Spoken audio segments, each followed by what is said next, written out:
Oh, it's just down sort of near there. We got Roman and Barbara. Barbara's come out of the from the tank.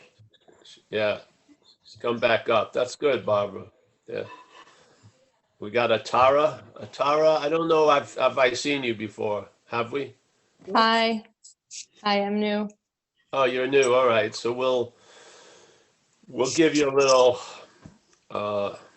presentation for the first 5 minutes. Yeah, just to sort of convey the understanding we're speaking from concerning non-duality.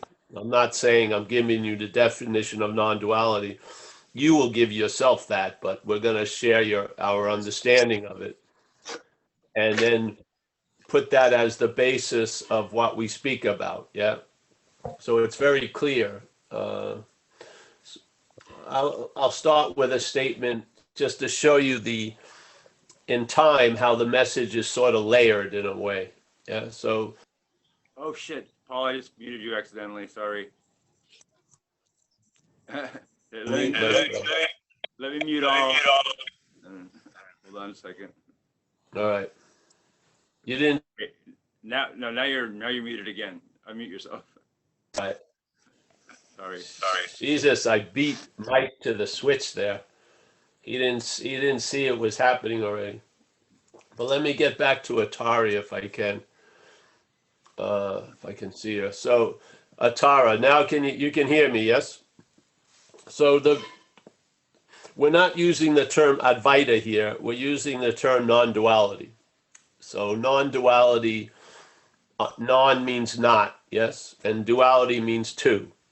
So basically, non-duality is really a negation of something else, which is duality. Yeah. And most people would, in a weird way, they hope they could be in non-duality and they find themselves in duality. That's not the case. There's no person in duality. There's duality projecting a person, so to speak. Yes? This idea of being an individual that's in something and can get out of it and then enter something else is all an aspect of duality. That's being negated by the message of non-duality. So there's a very famous master, Ramana Maharshi, who he wrote a book, I think, in his own dialect in India, but most of the writings about his teachings weren't done by him. It was by people who had followed him and stuff. Yet if you read his teachings, or what the teachings that came through him, he says a few things all the time in different ways. And one of the ways he says is, and he usually prefaces it as the greatest mystery or the problem. Yeah. So coming from there, he makes a statement and says, there's a presupposing of a non-existent thing. So let's say this is the non-existent thing that's being assumed to be existing. Yes. So the body is taken to be the ghost, the ghost and the machine are sort of mixed up. Yeah. So there's a presupposing of a non-existent thing that's existing. That's what's being presupposed. Yeah. And then that non-existing wanting to get salvation for itself. He says, if this is the case, your spiritual practices themselves are reinforcing the non-existent thing.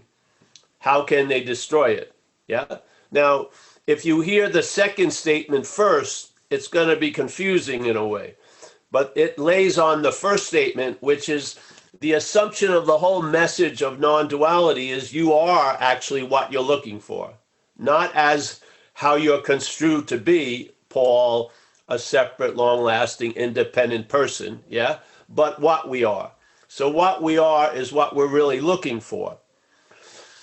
And the reason why we're looking for it, because we're seemingly in the act of being identified as a non-existent thing in a way, yeah?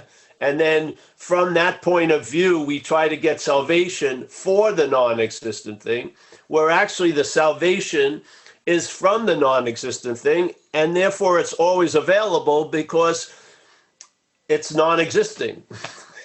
You know what I mean? So it's that which you're not wants to get salvation. That which you are is really the salvation from the ignorance of that which you're not, basically. Yeah. So that's the first part. So he says, all right, if this is going on, and usually when it is, we don't know it. Yeah. In other words, we're starting at Atari or at Paul, trying to now study non-two-ness, which we would call non-duality, but we're studying it as duality. Yeah. We'd like to switch that around and speak about what we're not to what we are, so that what we are can hear it finally, because it's always available. Yeah.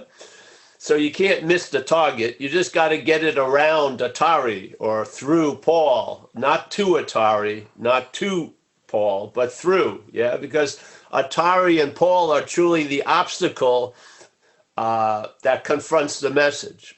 The one who wants to get the message is the obstacle of getting the message.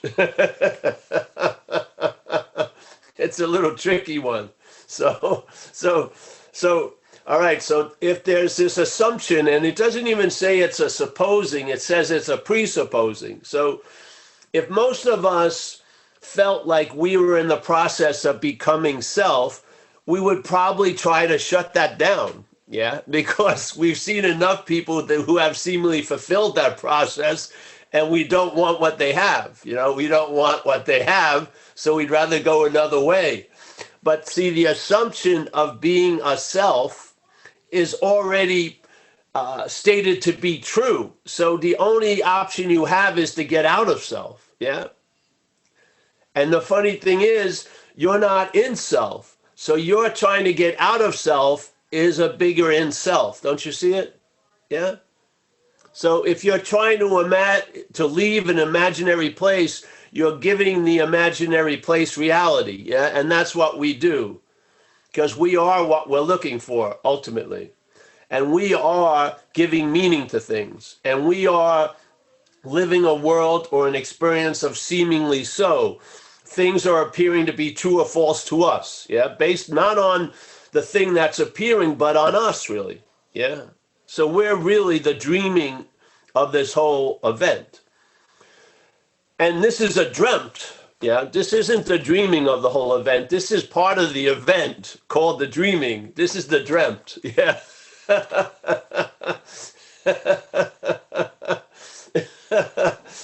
Basically, in a weird way, you're too late if you're starting as the dreamt. The assumption has sort of taken hold, and now you're thinking you're Atari that wants to get to be a bigger, better Atari, or get out of Atari, or transcend Atari. But there's no Atari to transcend. So your practices themselves are actually reinforcing the thing. Therefore, how can they destroy it? That's the logic of it, yeah? So the logic is built on the first statement.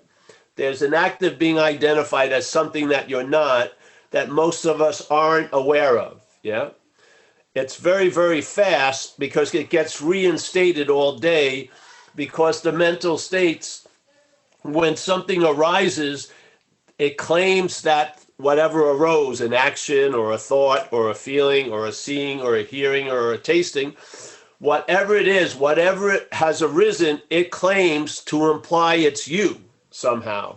So now the seeing, we lose the sense of the verb of seeing, and we get a noun object interpretation. Now the emphasis is on the seer and the seen, yeah?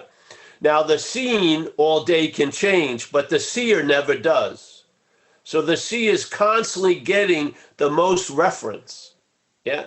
There'll be a reference to the seen, but the seen is used to refer to the seer, because there'll be one seer of what all that's been seen today. There'll be one seer. This is the bondage and the repetition and the reinforcement and the presupposing and the insinuation of being the doer, the thinker, the feeler, the seer, the taster, the toucher. It's mechanical. It's going on all day. You don't have to be at its effects, but without knowing it, you usually are. Yeah. Without knowing it, you usually are at its effects. If you see it, that bondage to the effects gets severely weakened, and now you can sort of travel lighter as that which you used to travel very heavy as, yeah? And not by anything you did, just by what you saw, yeah? When you see what you're not, there's a very, very strong tendency to lose interest in it, tell you the truth, yeah?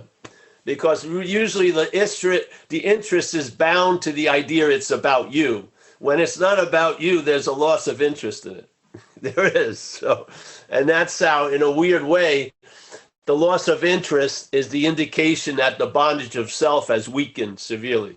Yeah, you're just not that interested in it. Yeah. Thoughts from 8 years ago don't stand a chance if a hummingbird appears. You're much more interested in seeing the hummingbird than going over a thought about 8 years ago. That's what happens. When there's the obsession or bondage of self, you seem not to even see the hummingbird because you're up the ass of self concerning 8 years ago. Yeah? It's an embellishment, but it's true. That's how it goes. So suddenly, you don't work at being available, you're available. Like my girlfriend has a lot of young kids, had 4 kids.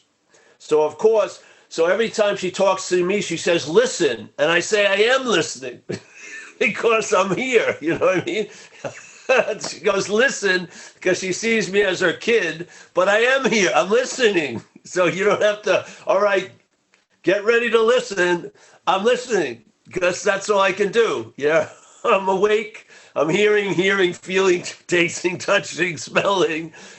Get on with it, you know. I'm not in a state of non-listening, and then I have to try to seem to volitionally choose to listen. There's just listening, you know. I mean, you're gonna see, the thing is, it's not about, there is a difference between hearing and listening. There is, yeah. I mean, when you're conscious, you're going to hear the sounds of your environment, yeah. Listening is different. Listening is sort of directed hearing, yeah. And if the hearing is directed by the mental state, it comes along with a lot of biases and fucking projections and a lot of other shit come along with it. The hearing is sort of virgin. It's beautiful in a lot of ways, yeah. There's just hearing of a hummingbird, and then you hear something else, and something else, and something else, something else, yeah. So, well, that's the beginning of the presentation. So, the reason why, because of what's going on, the reason why satsang to me is mostly about warnings, yeah, is because of because of what's going on. Yeah. If you were obviously a lion, let's say in this example, and you are, then I wouldn't think you'd have to go to like a month-long retreat to have someone chant at you, you're a lion, you know? It seems like it would be pretty obvious if you were a lion, and maybe if you just, you know, like, just very nonchalantly forget, someone could just remind you, hey, you're a lion, and, you know, that would be it. But there's an activity going on, isn't there? That's blocking the message from a lion to a lion. It gets turned into something.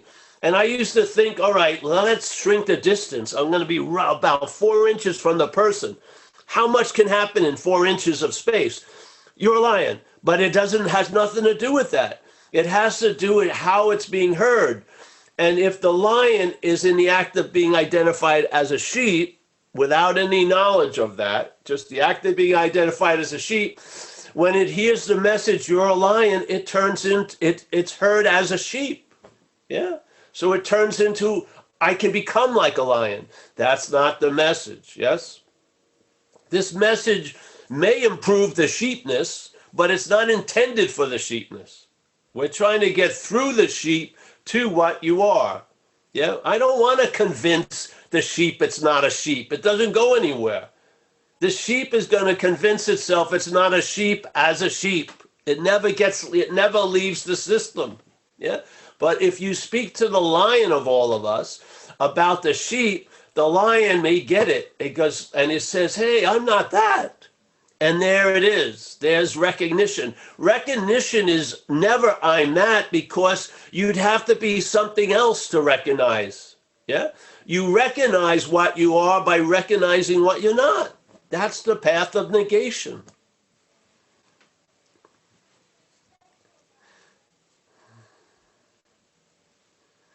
At least here, you're at like the fish market, and this is the cod kiosk. You're going to get cod, COD. You're not going to get mackerel and sushi with tons of different shit, like these elite sushis where they pile tons of stuff into one thing. You're just going to get a piece of cod. You can do what you want with it.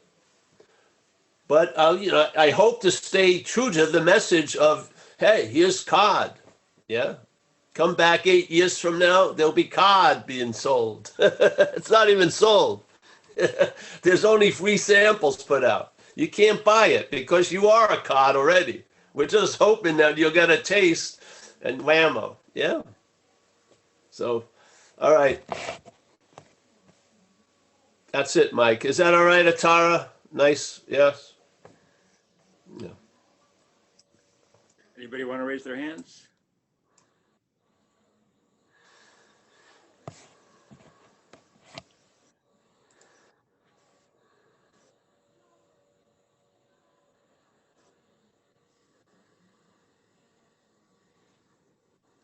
We got Diana Blue Sky. That's a nice name.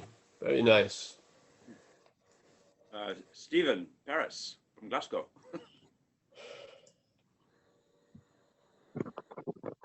Hi, Paul. All right, Stephen, we're going to have something's going to change. It's not going to be Stephen Paris anymore. It's going to be Stephen of Glasgow. Yeah, no problem. Cool. It was just when you were talking, I was thinking about like Ramesh Balsekar saying like, "Who cares?" And is that kind of so? It's the ego that cares. Well, I don't like the term ego, but I like to call it selfing. Yeah. There's a little difference because when people talk about ego, they talk about having one, or they're hoping to lose one. But what's the feeling of being the haver or the loser to me is the sense of self. Yeah, it's a different sense. Yeah. I think it's just a little more, it will objectify itself and call it ego. It's sort of like Dracula going on vampire hunts, He's happy to go hunt other vampires in a way of hiding his own fucking nature. Yeah, so I think the selfing is a different feeling than ego. Yeah. Yeah.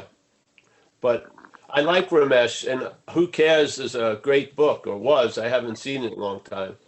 But when I went to see Ramesh in India, his target was personal doership. Yeah.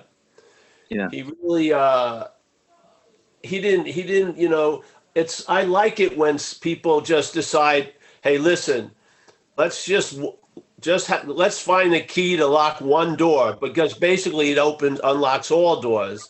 But he went with the doership, personal doership, because if the doership is questioned, the whole narration is questioned. Yeah, because the whole narration of Paul is you're the doer. So he was constantly harping on that when I was there. Yeah, so.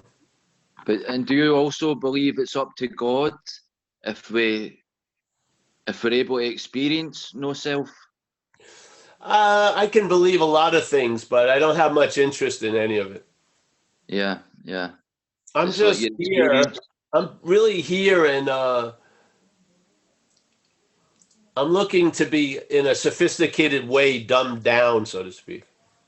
Yeah. With a little flair and a little, Yeah, yeah. So I don't know. Yeah, I know see, there's a beautiful statement by Ramana that speaks about free will and predetermination and stuff. And he says about free will, it says, free will is really, I'm paraphrasing, but he says, as if there's a sense of individuality, there will also be a sense of free will. It's like a package deal, yeah? Yeah. So that the program that's producing this sense of individuality, one of its parts of the program is free will. Yeah. So you're not going to, so, so it doesn't make any sense to me to try to convince that which is programmed to believe it has free will because it's believing it's an individual to go on a 3-week, you don't have any free will retreat because it may work for those 3 weeks, but as soon as they leave, there's going to be that feeling is going to be produced when they're looking at at Starbucks, which are the 50 different coffee drinks I can get. So and he also said, these questions about predetermination and free will, their real value is to ask, who is it that wants to know, basically? Yeah. Just to use, because it seems important to the person. Therefore, that importance is a very good pointer to the imaginary one. Yeah. So you turn it on that, and I like that view he shared, which is the only real value of all these questions is to see who the hell's having the question. Yeah, yeah, Yeah. yeah. So, but yeah. But I see the thing I have trouble with all. I love passing on knowledge is great, but you got to see who's receiving it. If that which you're not is claiming the knowledge, it doesn't really go where you would hope it would go to. It doesn't lead to freedom from it. It doesn't. Yeah. Yeah. It gets constructed in a more subtle manner, but it's still selfing. That's my feeling.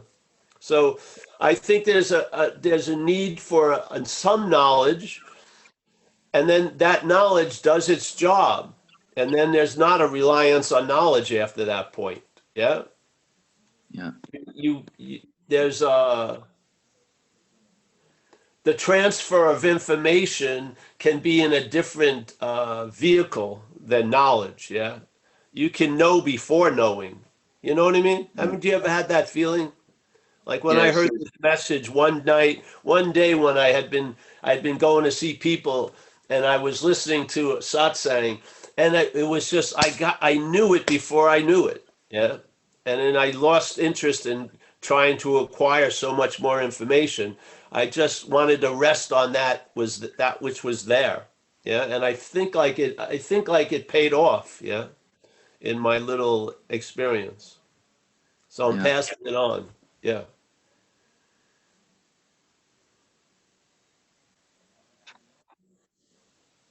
But an understanding is helpful because for some of us, there's no other way to receive any message but through the mail slot, the self-centered mail slot. So you use, the language is like a form envelope. You put the message in there. The language has done its job once the message is in, because when the mental state tries to read the message, it doesn't make any fucking sense, and that's great. Yeah.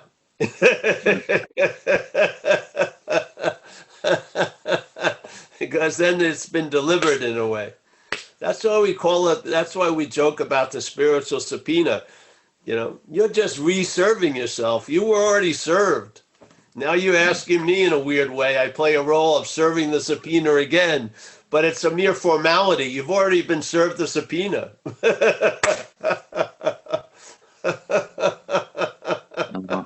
It's a done deal. The funny thing is we don't know it, but it is. Yeah. Yeah. Keep coming back, Steve. Definitely. Steve of Thanks. Glasgow. Thank you.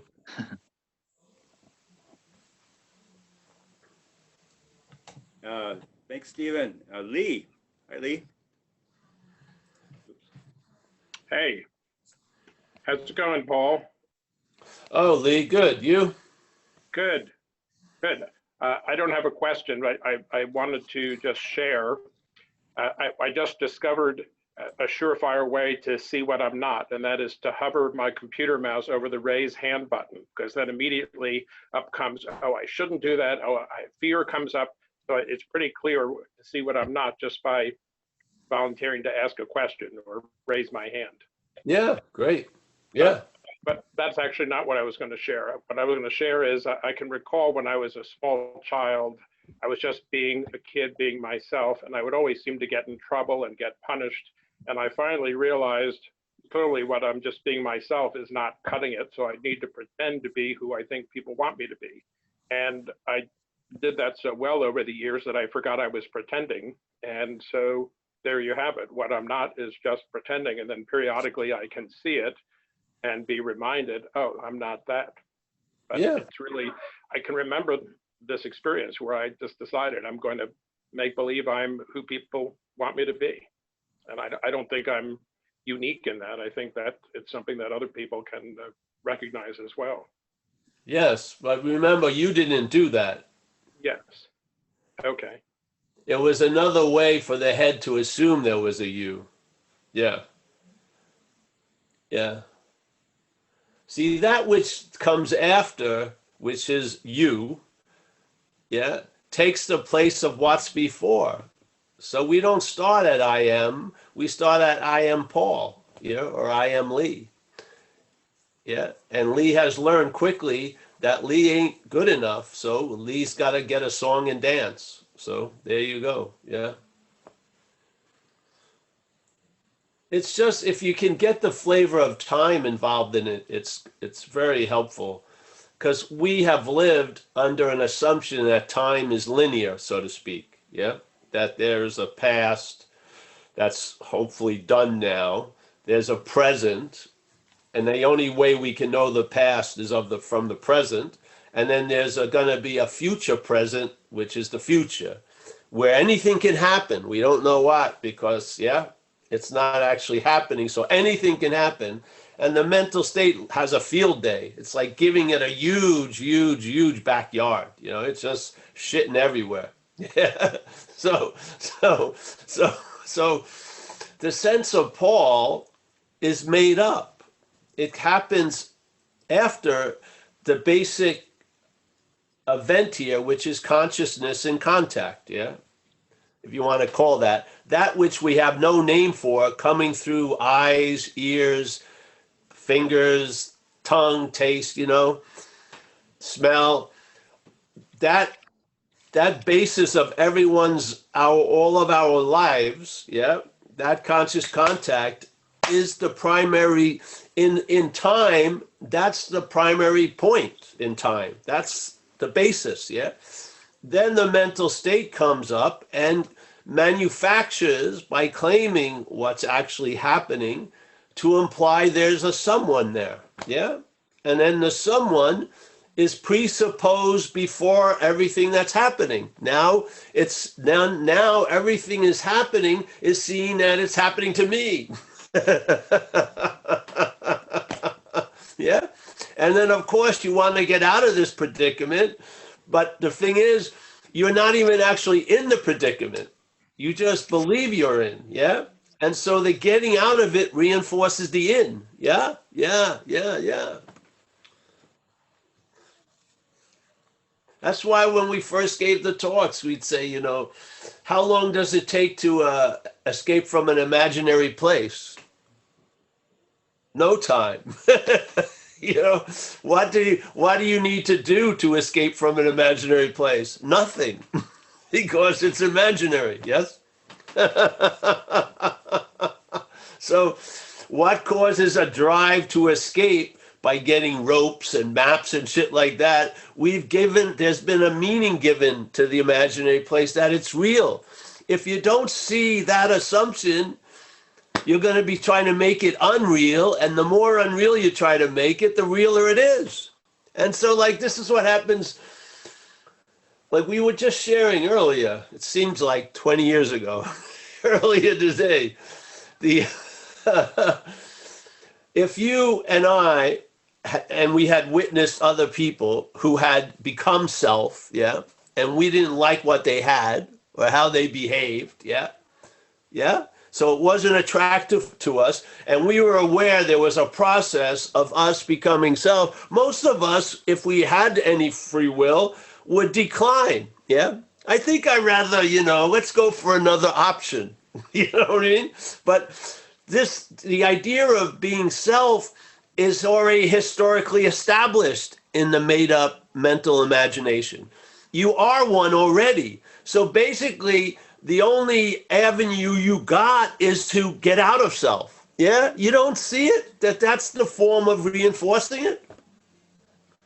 And that spell is cast in the smoke of time. You see? You don't see the manufacturing that we call the selfing, yeah?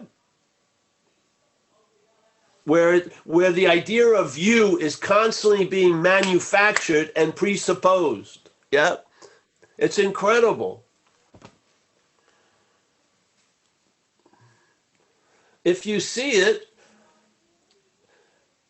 you're not it, yes?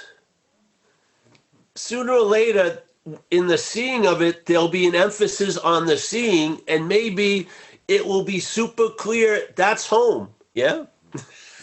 You've discovered all the while thinking you were at the starting point, and it ain't you.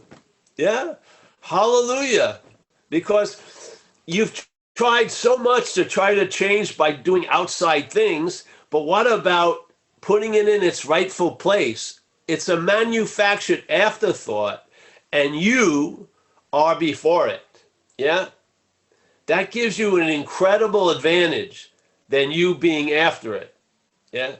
You before it has a huge influence on it. You may not know it, but it does, because it's the light of what's before that lights up its fucking story. Yeah. Through the fulcrum, through the spotlight of self, being identified with Lee is what keeps the fucking stage lit up. Yeah.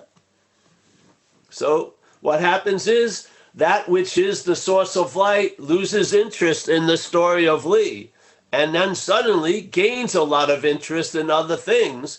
And Lee, after a few months, starts noticing, wait a minute, things have changed. And I have to begrudgingly admit, I'm traveling lighter, and more begrudgingly admit, I didn't have anything fucking to do with it. Hallelujah. You've now recognized its limitations. Yeah? Yes. I just had to get out of the way. Well, you're already out of the way because you were never in the way. Yeah, you don't even have to do anything. Just see it as not you. Yeah, and but it didn't change in a week. Fuck, just say, see, if you feel like there's an event called awakening, and you're going to arrive at a condition, which is what you've been seeking for this whole time, yes? Free from the bondage or whatever you want to talk about it as. And yet, when that event happens, it tells you it's always been there, yeah? It doesn't free you from anything. It says you were never bound, yeah? It doesn't free you from shit. It tells you it wasn't true. It isn't true. That's what it tells you. It doesn't tell you, oh, you've made it through the gauntlet of time. No, this has all been dreaming. Yeah?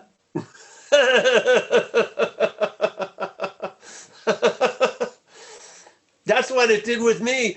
If you want to call an event, one of them was, hey, it's always been this way. It just negated my stories in the past and in the future completely. It just said nothing can change this fact. Now it can appear to the fact that something can change it, but nothing can change it. Yeah. Yeah. And sometimes all that people need here is a little certainty. So if we as a group are certain, it's great. If one person in the group is certain, it's great. You'll get that. You'll get a sense of certainty. Because the head always wants to play, oh yeah, it's possible if the right conditions were in place. No, it's possible prior to all the conditions that could be in place. Yeah? I used to have a teacher, spiritual person, and now they say it a lot. They said, hey, if you can't meditate on Fifth Avenue, then fuck it, you know? You going on all these retreats and trying to... I remember I moved to Australia, and it was a very rich guy that we knew, and he had a big property, and so we rented a place from him, like a duplex, like a cabin, beautiful space, and he wanted to meditate every day at 5:30. So around 5:10, he'd drive around his big property in a golf cart, telling everyone, you got to be quiet at 5:30. Yeah. So he was totally anxious and flipped out about being at peace at 5:30. I mean, what's the point? He was mortgaging the peace that was available at 5:10 with this controlled peace at 5:30. You see it? It's freaking insane. Are you ever going to become well enough, Lee, for Lee to be fucking happy and call off the hunt? Is it? I don't see it.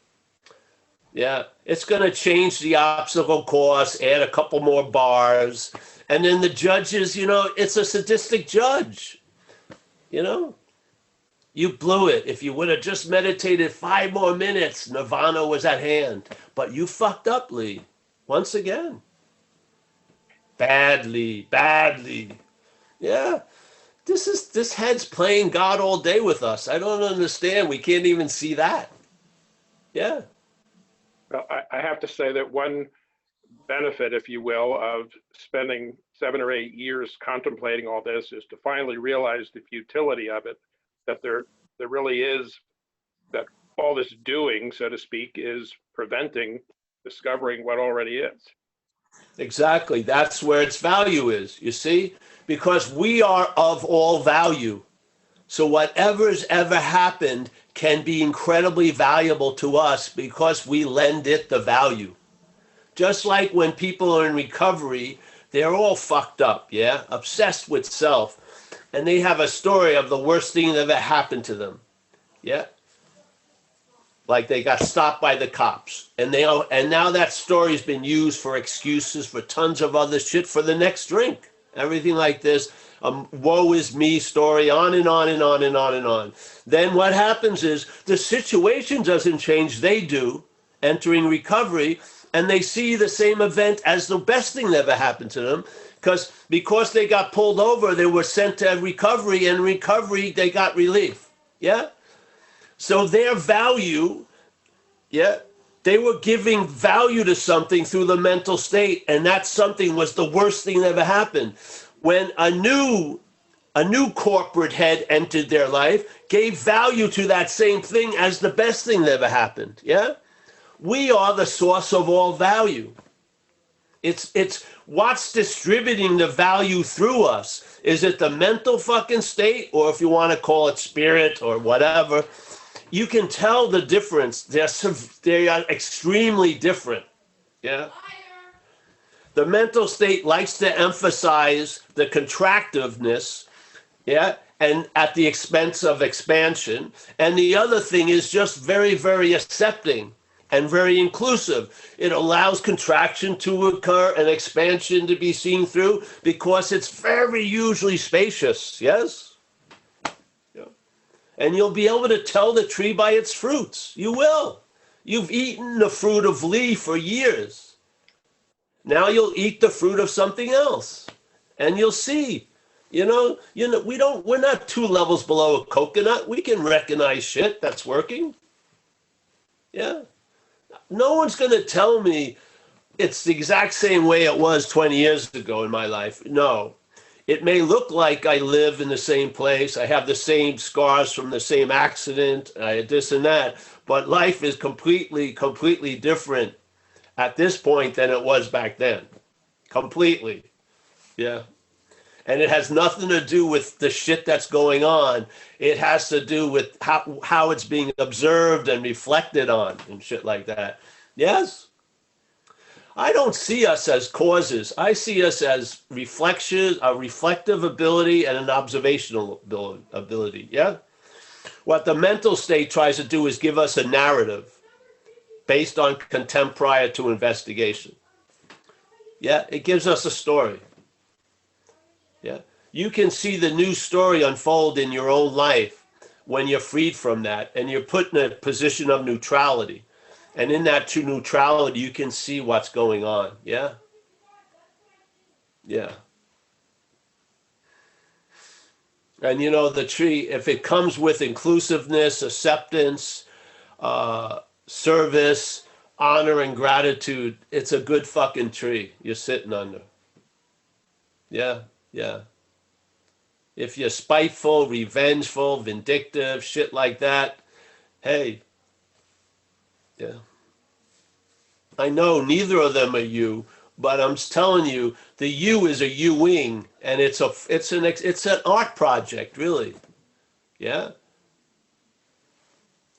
And you can be a brush for some beautiful fucking murals if you just seriously. Yeah, yeah. So, all right, anyone else? Thanks, Paul. Thanks, Lee. Catherine, don't get up, Catherine Fox. Stay down. We will have Stuart from the UK next, and then Diana Blue Sky. I was asking Diana to turn her video on, though, unless, did you talk to her earlier, Paul? I thought I saw her, yes. Okay, then I guess. Yes, I'm here. All right, thanks. I'll wait my turn. I'm having technical problems. Okay, thanks. Never mind. Stuart. Hi, Paul. Can you hear me? Yes, I can hear you. I can't see you yet. Thanks. It's more of a share, really, and then your opinion on something afterwards. Interesting you were talking about being addicted to spirituality. That's kind of how I've been for years. And then I found Zen 15 years ago. And then about a month ago, I found your talks.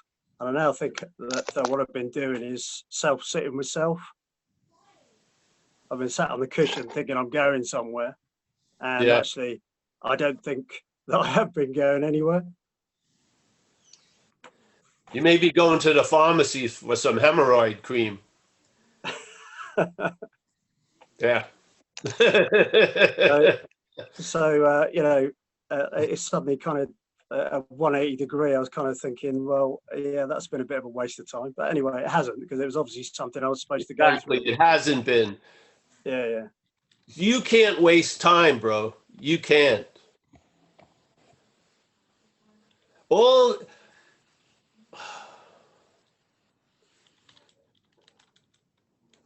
things have no value. They're given value.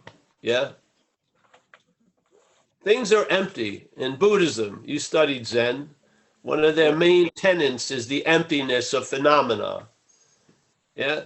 Everything is empty. What fills it with meaning? We do.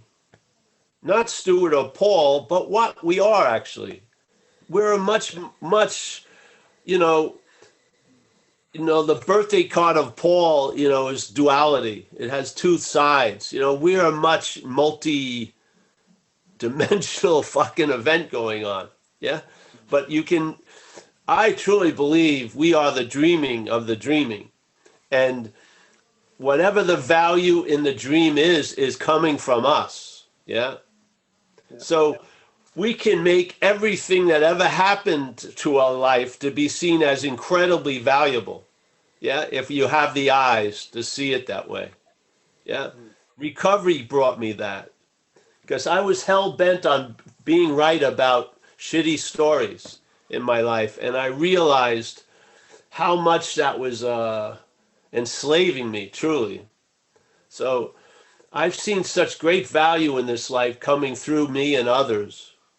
And I don't believe any one of us, as Paul or Vlad or Joe, is the source of that. We're the conduit. It can come through. And I would just, have the humility of being right-sized and allow that which can do for you what you can't do for yourself to do it. Yeah, just, yeah. I mean, yeah. So, yes. But go ahead, Stu. I'm sorry, but people think they wasted time, but if Yeah, you I mean, found something has failed, it's very valuable to you. yeah, Yeah. that was going to be my point. The fact that it, not in that way, you always learn from something.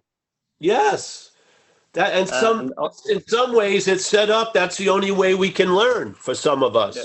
You can't. Yeah. You can't. You can hear someone say, "Oh, 20 years of this isn't going to be," but because we think we're special and exempt from learning from others, we've got to learn it. All right, I did it and I found out it didn't work. Yeah. Yeah.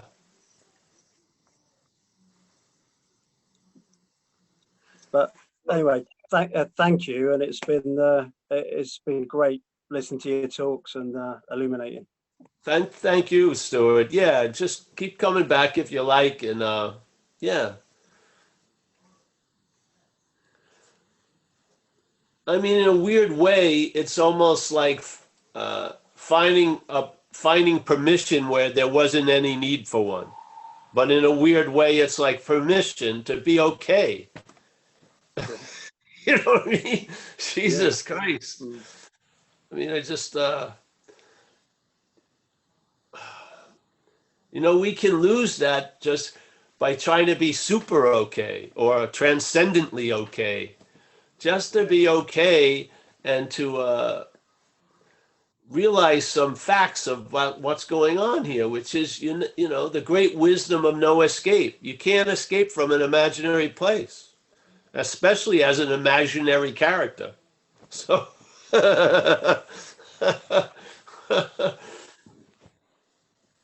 these finalities bring you great rest in a way.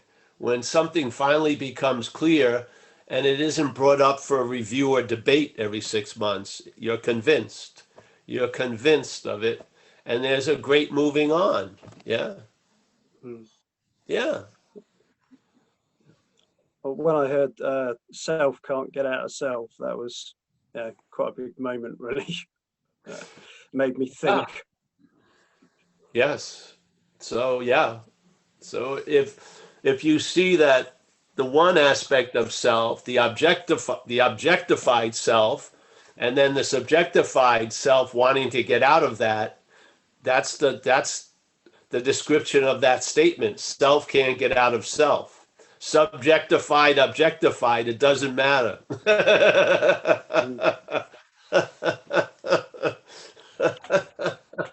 This isn't about at one aspect of the two-ness escaping and getting into the oneness.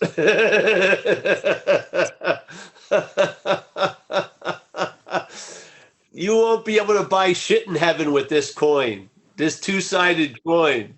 You can't get shit there. You can be as good as you want to be.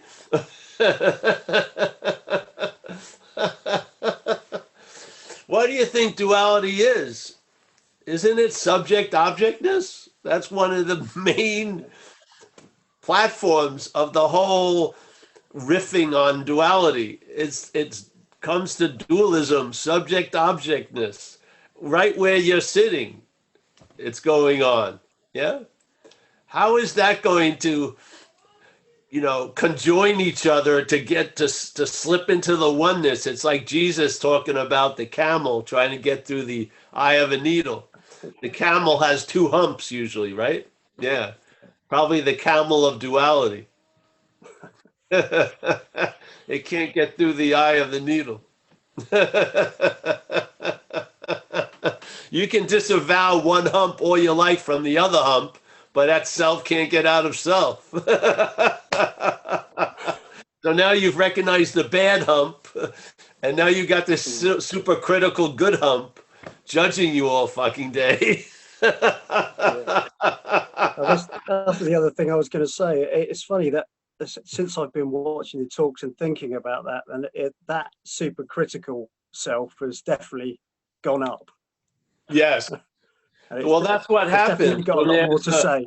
when the objectified self becomes when it comes into vision clearer, it's amplifying the critical super selfing. Oh yeah. See, people don't know. They don't know what's going on a lot of the time, and if they did, then they're helpless anyway. You just got to see you're not that. Knowledge that it's going on isn't going to stop it from going on. Yeah, it goes on as it will, but it's our interest and attention that can be wedded to it or not. Yeah, yeah, that's the trick.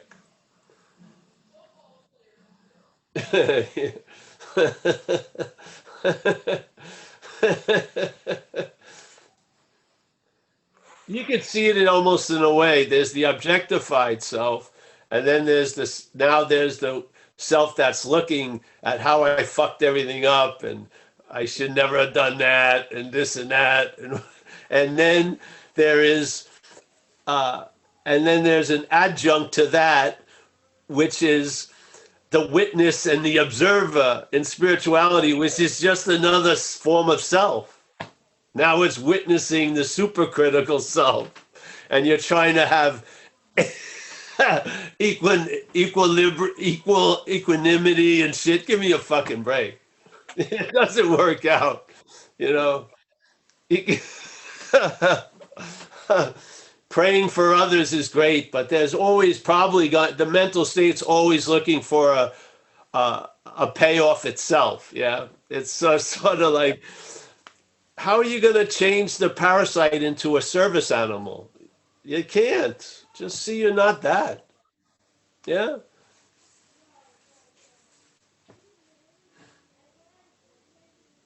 If non-duality is really the negation of two, then it would behoove us to start understanding what two means. It's not the number one and the number two. It's a movement here. Yeah. It's how things are seen, how they're held, how they're in contrast with each other.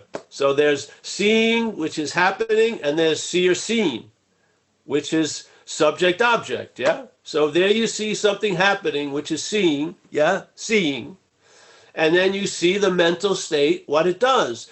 It extracts out of seeing a noun and an object. So the noun as the subject saw another noun as an object. Yes? And what happens? There's a loss of the feeling of seeing, and now you have an interpretation based on seer seen. This is all that non-duality is negating, is that. It's just saying it's not true. It's not saying it's not happening. It's saying it's just not true. It's appearing to happen, but it's not happening. It's not real, so to speak, yes? In other words, if you went into dreaming with a different pair of glasses, you would see things in a different way. Yes? Yeah. Yeah, so this is the point. So the way that's happening here, they call it duality. And the recognition of duality leads you to recognizing you're not of duality. You're not this Paul, this thing with a ghost in it. Yeah. And the thing isn't what's perceiving, as Huang Po so beautifully said, a great Zen master, by the way, Chinese Zen master. Whatever can be perceived cannot be perceiving. End of story. You may like him, you may not agree to him, but let it land. Yeah? So what does that mean? Well, what can be perceived is this body, and yet the body is used by the mental state to infer being the doer of all the seeing. Yeah? So now the subjective experience is being had by an object. That's not true. Yeah? And so that becomes the assumption, the narration is built that we've listened to since we were 5 or 6 years old on. It's been based on that assumption. And he just says, you're listening basically like a propaganda channel. Basically, because the assumption it's totally based on and keeps going back to is that you're the one. You as an action figure, as a thing. You are the non-thing as a thing. It doesn't work. It hasn't, and it led to some recognition, and then non-duality became an option in a way. They figured they could point it out to certain people, and the people would see it clearly, and there you go. Yeah. Of course, in a capitalist society, it wasn't seen as a great moneymaker because it's pretty much an invitation.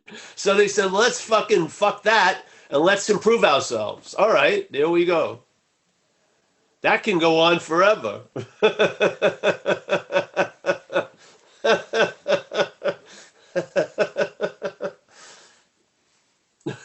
You know, as a career choice, if I made it, this was a terrible choice. Non-duality is not a moneymaker. Basically, you don't have levels. We don't have retreats. We don't have intensives. We don't have much of anything.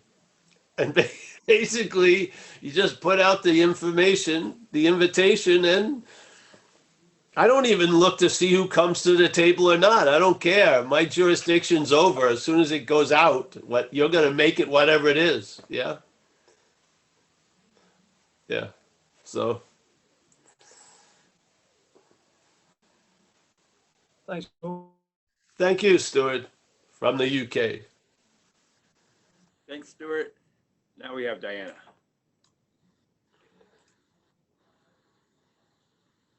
And I might have muted her again. Can you unmute yourself? Yeah. Hi, Paul. Can you hear me? Perfect. Yes. So I'm not new to recovery. I've heard these concepts, but never like this.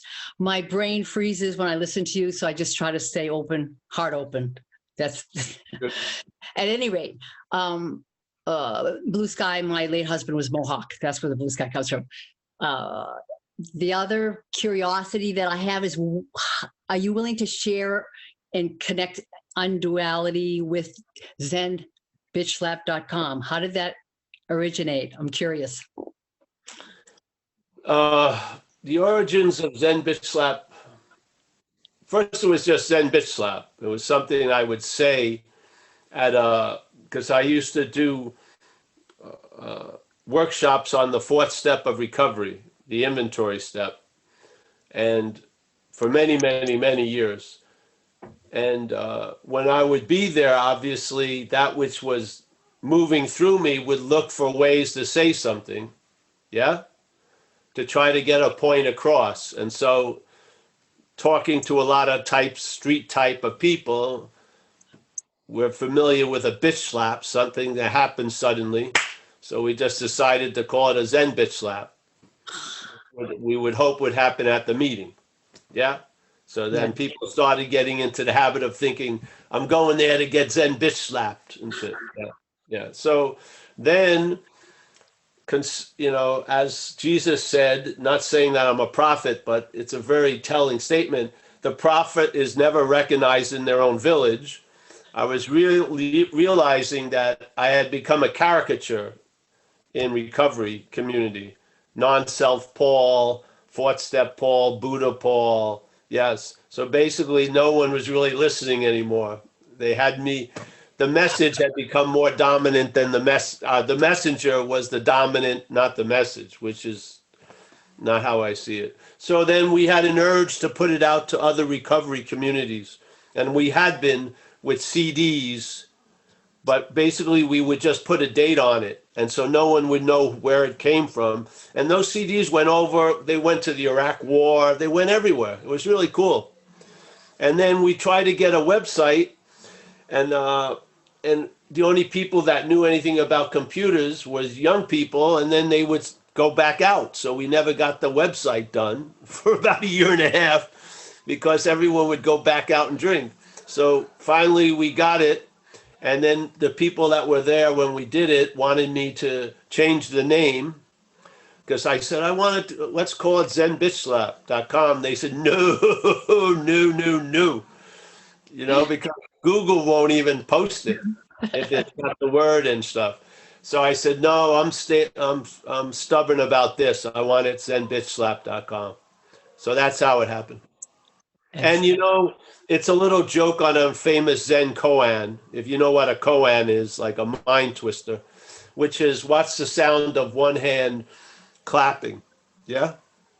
You would ponder what the fuck does that mean? And then so it's really what's the sound of one hand slapping? Zen bitch slap. Got it. That's the whole history of it. Thank you so much. That was valuable to me. Thank you. Yeah. Thank you for all There you you go. do. Oh yeah, it's cut. You know, that culled the herd before. You know, a lot of people would come. They weren't happy with that word. I mean, they weren't happy with the Zen bitch slap. But hey, if you get upset about that, I'd rather not. It's better if they don't come to the meetings. At this moment, anyway. So, yeah. Thank you so much. Yeah. But I also used to see these other websites, they had the clear and ever present moment, the authentic, whatever, all is consciousness, and then Zen bitch slap. Which one are you going to go to? The Zen bitch slap, I think. Yeah. I don't want to go to the same old shit every day. So there you go. That's the story. Thank you so much. I so appreciate what you do. Thank you, Diana. Joe from the Bronx. How's it going? So I have one question.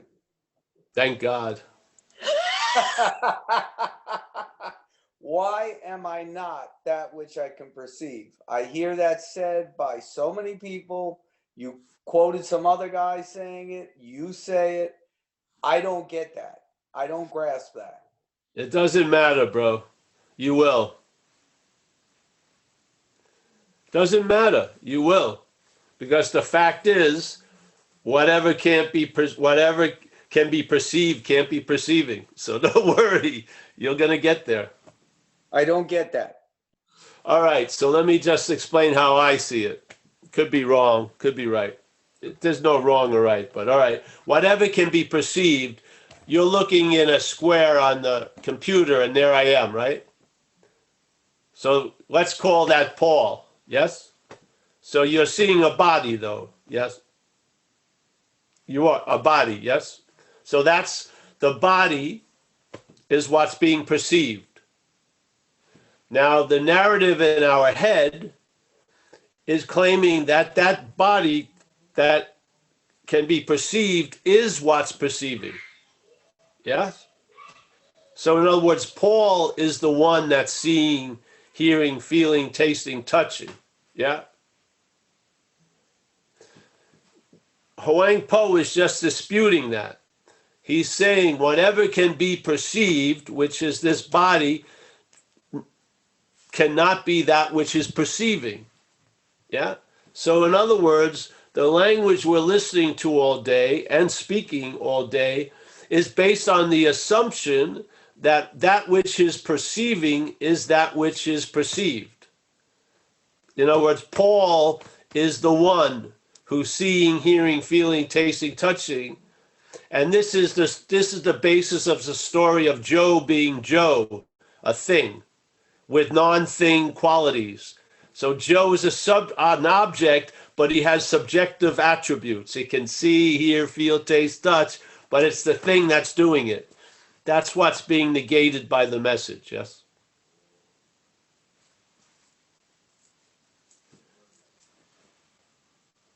Do you at least see the subject-objectness of it, yes? I've seen that. I just don't get how it seems like it's a given. Like, oh, if I'm perceiving it, it can't be me. Like it's such a given. Everyone says it like it's so obvious. I don't see it as obvious because everything else I see is what it is on some level, at least in terms of objects. So It's not talking about that way. It's trying to bring it to the immediate experience right now of perceiving, yes? That perceiving and the mental state arises and attributes that perceiving to the perceived. So now Joe thinks it's the one that's seeing, hearing, feeling, tasting, touching. Do you see that? I do see that. Well, that's what But it it's doesn't talking get me about. out It's of it. not talking about everything else. It's just talking about the subject objectness going on right where Joe sits. Yes. Yeah? Yeah. Yes. So the whole identification as self is rooted in identification as a body. Yeah? And my mind, my thoughts, my emotions. Exactly. But what happens is the mind and thoughts, when you think about the thinker, yeah, and the one who has the mind, it's pictured as a body. Yeah? You don't picture Joe as spirit, there would be no picture. You picture Joe as a body. Yeah? And then that body's attributed is given the qualities of subjectiveness, which is seeing, hearing, feeling, tasting, touching, yeah, noticing thoughts, yes.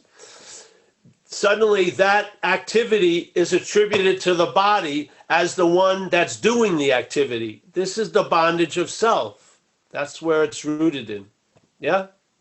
I see that when I subjectify my experience, that I'm mind fucking myself. I get that and I can let it go.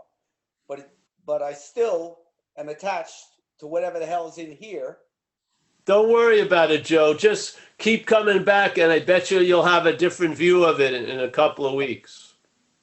All right, thank Yeah, you. that's the whole point of these talks, really. We're trying to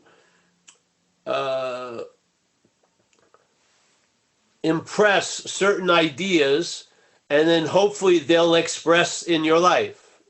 Yeah, so you'll notice them, and when you notice them, it will become intimate, and you'll take it to heart. Really, that's what happens. Yeah. Pardon me, I gotta pull the Like- lasagna out of the oven. Mhm. I gotta Yeah. pull a lasagna out of the In a oven. weird way, you come out of the tunis, slowly. Yeah, even though you were never in it, the weird way, it's like that. Yeah, so because these statements are there to disrupt the comfortably spinning wheels of the system. Yeah, they're meant to be like wrenches in it, so that the system that's projecting you all day stops, and then there's something that's there.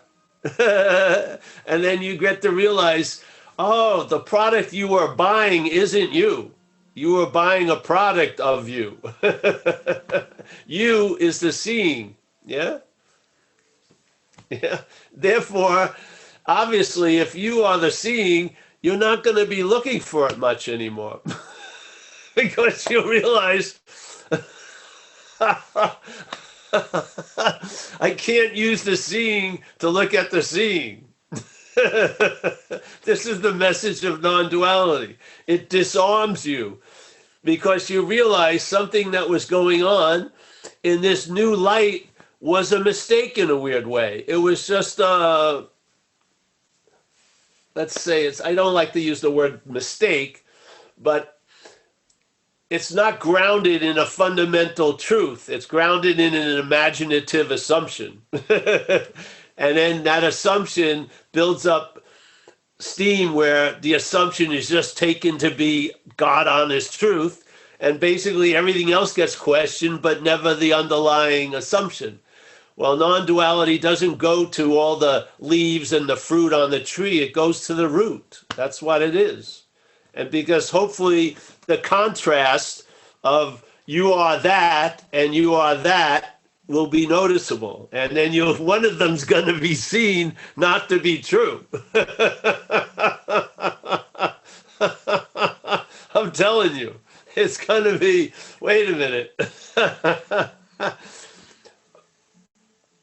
Now, I may have heard that thing about perceived and perceiving, but then the one day I heard it, yeah, isn't in memory anymore. It was an unbelievable avalanche. Though I may have heard it before, but the one day I heard it was the last day, because it's been echoing ever since. It's such a simple It's such a beautiful, it's sort of like instead of chopping down a million stalks, there was one swing of the sword in an imaginative space. Yeah. There was no stalks to hit or nothing. It was just a swoosh. It was so beautiful. It took the whole fucking thing off. Whatever can be perceived cannot be perceiving. Fucking end of story. I mean, it's gorgeous, really. I mean, it is gorgeous. As a statement of, as an invitation, it's gorgeous. It's perfectly streamlined, incredibly efficient, went right down to the root, and there's basically nothing to say.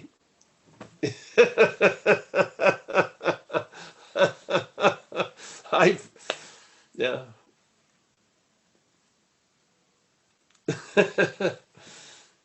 Thank you, Paul. See, I don't remember books. I remember one or two sentences. That's what causes the avalanche.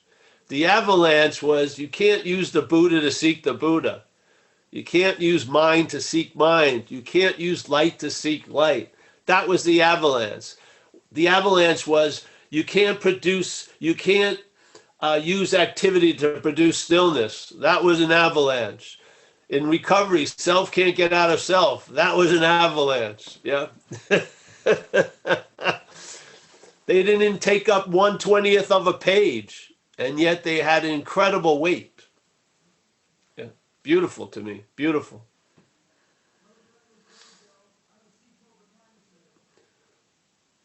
I mean, if you see this as an event, really, the event is the preamble of the event is a rude awakening.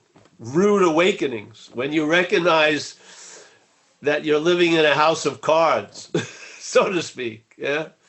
To me, it's if you're ready to hear it, it's hilarious. It's great. So, all right. Who else?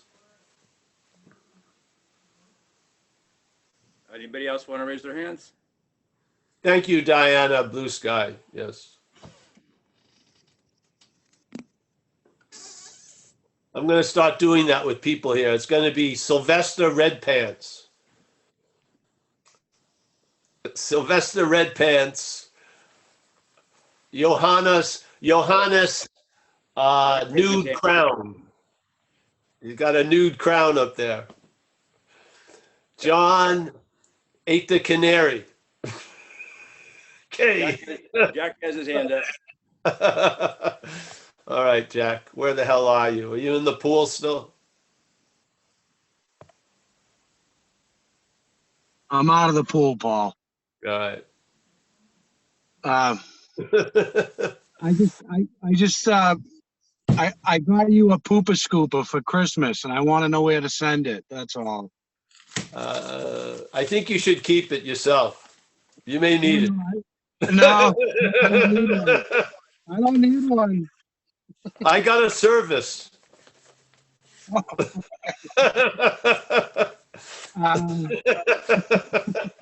They come every Wednesday.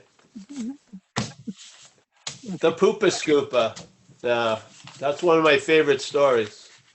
It's one of my favorites too. I love it, and now it's just going to have so much more authenticity. I'll sign your Poopa Scoopa for you. Can I get a jacket? Can I get a jacket too? You can get a jacket also, definitely. They come in brown. There's only one color, brown. It's good to see you. We'll have a neon green Poopa Scooper on it. The embroidery will be neon green. It's good to see you, man. But see, there was a lot in the story of the Poopa Scooper, because in that story, the person who becomes a master of picking up shit thinks he has the solution. And therefore, when he's introduced to the solution, which is getting rid of the dog, there's a hesitation that's like 10,000, years, because it believes it has a solution. Yeah. Yeah. I see it all the time. We were trying to, yeah. See, the beautiful thing about stories is you want to have a lot of meanings hidden in there. Yeah? So you tease them out as you go along. But yeah. Yeah, it's one of the most beautiful stories I've ever heard, and it's about dog shit. It's great. Yes, well, that's the talent, you know. Yeah, it's I'm Thanks, amazed man. at what happens myself. Uh, yeah. You know, I don't have much. I'm not really that concerned making people understand how I feel and shit like that. But whatever's coming through over the years really has an artistic interest in attempting to get across an understanding. It does. And it's persistent. It's been years and years and years. It never gets exhausted or tired. I may, whatever. But I can see the action figures reaction and then the talk, and they're different, you know. Yeah. So, well, that's good, Jack. I'm sorry about your friend. I haven't returned the stuff. Of but I don't know if I blew it or not. But just Well, apologize for me. yeah, don't worry about it. She was doing this summit thing with a bunch of different, doing a bunch of different interviews. It probably would have helped pay my rent down here, but don't worry about it. Well, I'll do that. If she still has it open, I'll do it. It's just I lost track of it. Yeah, All no, right. she's done with it now, but Oh, she'll be doing stuff. She'll be doing stuff in the future, so I'll let her know that you. All right. Yeah. Yeah. Yeah. So, yeah. Thanks. Thanks for even considering it. I appreciate it. Yeah. All right. Anyone? We done now? No, Kaiser's here. Bye, Jack. Bye, Mike. I don't know if I can take Jack and Kaiser in a sequence. You know. Yeah, we can. Can we have like Diana Blue Sky in between or someone, or Hillary or something? All right. Bring Kaiser. Where are you, Kaiser? I'm right here in Minnesota. Hey, Paul. So I'm just reporting. Andre has a nice picture of cod. I like that. Woo-hoo. Andre Square. That's good. All right, guys. Oh yeah, really quick. I'm just reporting back. When I said but, there was a time when I was sharing on this forum for everybody who wasn't aware. I was going on, and then I said but, which was kind of negating stuff. And Paul, you had said just stop at that but, Holmes, and I did. And then I've been when I see but to explain my experience, like things are going really well, but, and then I focus on the negative. I've been exploring when I hit that but to pause for a second and then say and.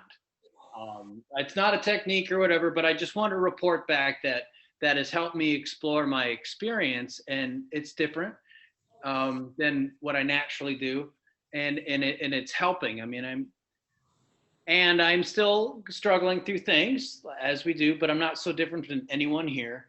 And it's been helpful. So I just want to extend an appreciation. That's it. And I got to chime in. That's so perfect because that's what I named the video, butt relief. There you go. A little spiritual improv technique. Anyway, I'm shutting up now. Thanks a lot, everyone. I appreciate it. Thanks, Paul. You should try to get like a hemorrhoidal cream for that kind of butt. Hemorrhoidal cream. No, but you just notice it in language. Like you'll be at a talk and the energy is very nice and someone shares, oh, it's so great, and then but, and then the world begins. It's so weird. And if you look at the content of the sentence, it's a perfect example of duality. Yeah. You're giving a description of the light, let's say, and then pledging allegiance to the dark, usually. Yeah. It's not you, it's the head, but you can notice it. I remember when I came into recovery, I was so flipped out, I was saying two completely opposite things in the same sentence. Oh, I'm going to go, but I may not go. And it's just unbelievable. My head was just so frazzled.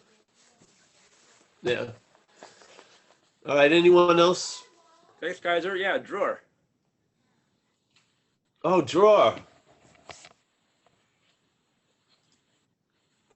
I feel like I'm in a gunfight. Drawer. All right. There you go. Hi, Paul. Hey, drawer. Thanks. I want to speak to Bureau. Bureau and then dresser. Okay.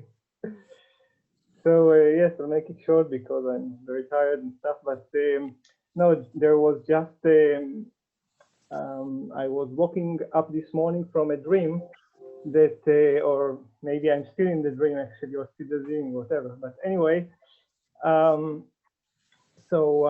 you know, there is this book of Robert Heinlein about the parasite that is actually taking over people and speaking in their name, etc. And in this dream, I had this parasite really like in the book, really like between my my shoulder blades, you know. And the thing is that it's illustrating what you're talking about, because I could, the moment that I could see that I could see the parasite actually, then it stopped talking actually, it became quiet, you know. And then I was like, you know, everybody had these parasites and they were around me and they were very active and everything. And I was looking at these parasites and I was like, okay, when are you going to do something or say something? And it was just lying there between my shoulder blades and doing nothing. And it was like, you know, what I mean, what you're doing here, you're not doing anything. And I was waking up like this, so I just thought, you know, I'm talking about this, the artistic thing, just to share this dream because somehow it illustrates. So, yeah. That's nice, drawer. Thank you. Yeah. Yeah. Okay. Yeah. So thank you. Now, the parasite you're speaking of. Excuse me? The parasite. Yeah, yeah. It was. I was sleeping there. That's good. That's good. Yeah. Yeah. Beautiful. Thank you. Thank you. That is, yeah. Mike, everyone, anyone? Judith? Norman? All the other regulars. Norman, yes. Norman, you're in southern Germany, yes? Southern Germany? Norman? No, more in the middle of Germany. Oh, middle of Germany. Yeah. Yeah. We got Romans here. He's, I think, in the west of Germany. Whatever. We got anyone else? Richard and Etta? Richard, how you doing there? Yeah, good. Good. Z, I'm gonna come over, Z. I got the stuff in the car. All right, well, then I can just say goodbye, right, Mike? I think so. Yeah. All right, Mike, Kerry. Very nice to see you, Kerry. Yeah. Yes. We got drawer. We got dresser. We got armoire. We got bureau. I love it. Judith, Norman. We got Richard. Richard, I don't see Etta. Richard. We got Slatko. Nice to see you. Malcolm. Malcolm's got a plan for me. I can see it now. Yes. It's okay. We got Raven. Hey, Raven, thank you for the donation. Much appreciated. Hillary from Chicago. Nice to see you, Hillary. Let me give you the, there you go. Yeah, one of these, yes. I'm pondering. We got John Walker. John, nice to see you. Javi in Barcelona. Good to see you. Trisha of the Void with Mr. Void. Very good. Nice to see both of you.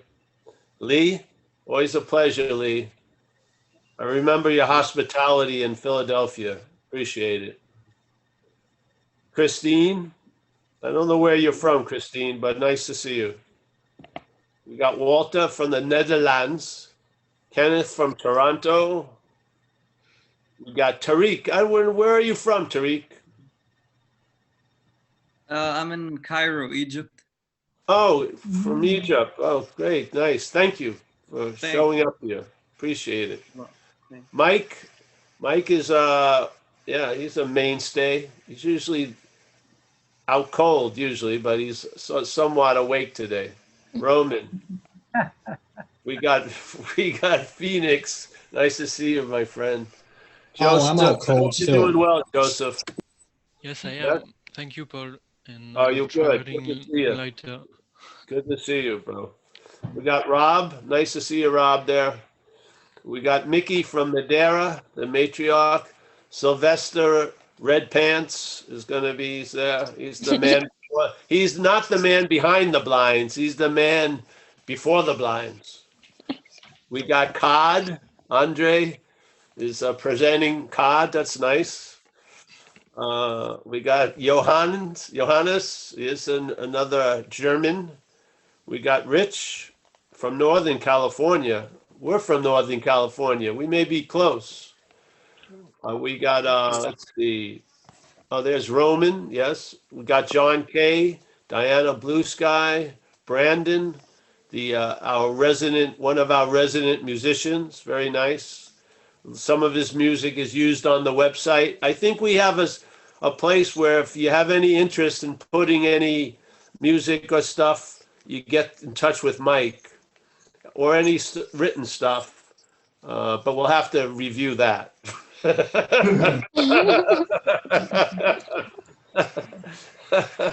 So we got Imanol from Spain. Nice to see you, Imanol.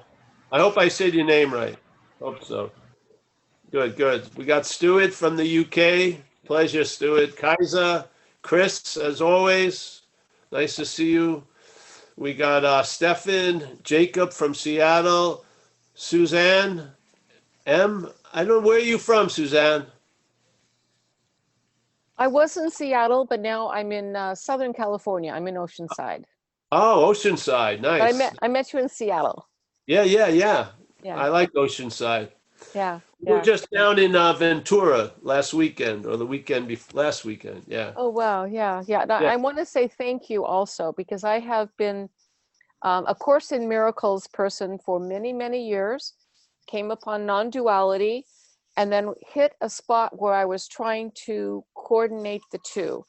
Yeah. And I see you are the first person that I have listened to that has an understanding and an expression of an ability for me to see it through you. So thank you.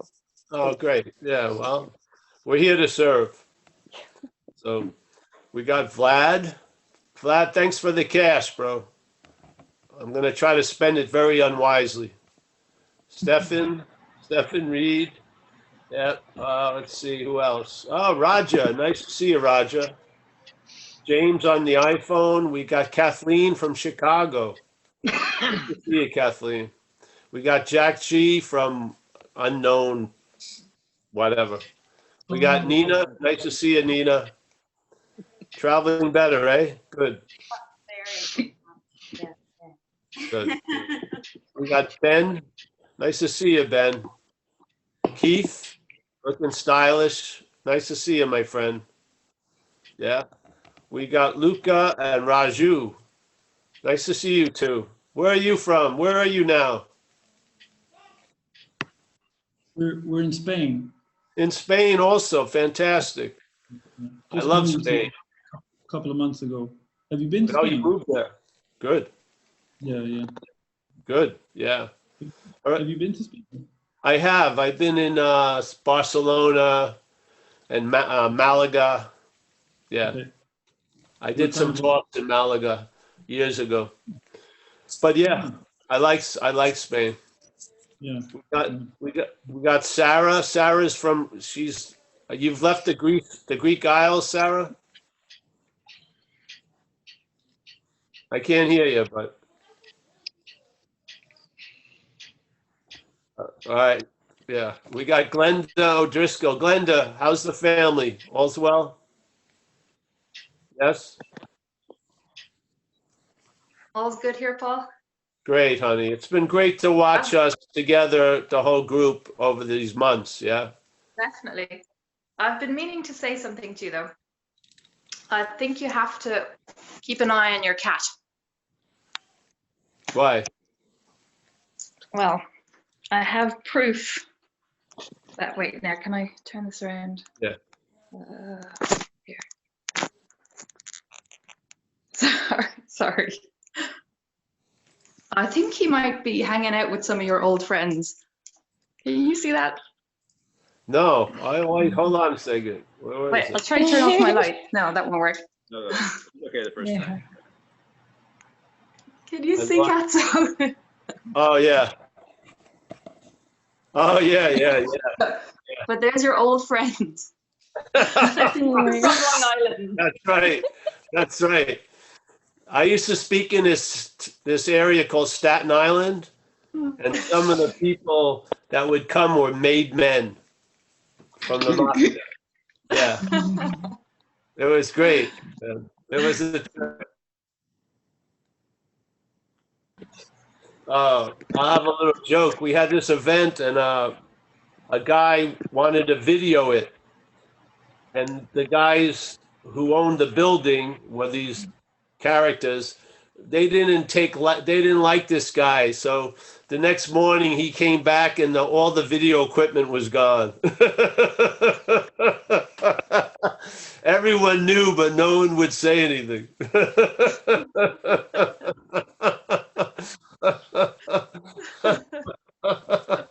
Well, So, watch yes. out for Katso if he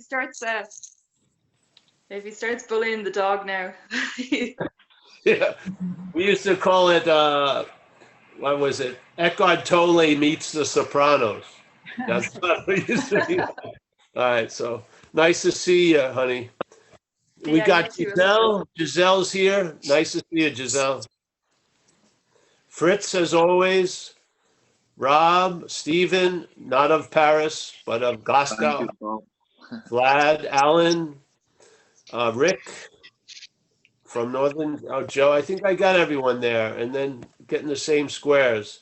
Some anonymous people, Amelia, Maggie, Harvey, Diana. Well, thanks everyone. Thanks so much for the platform. Thank you, Paul. Yeah, and I Thanks, hope to Paul. see you guys soon. Yes, yeah. Thanks. We Thanks, know when Paul. we are. We're here every week, so hopefully we'll see each other. See you, Richard. See you, Malcolm. Thank you. Yeah. See you, Z.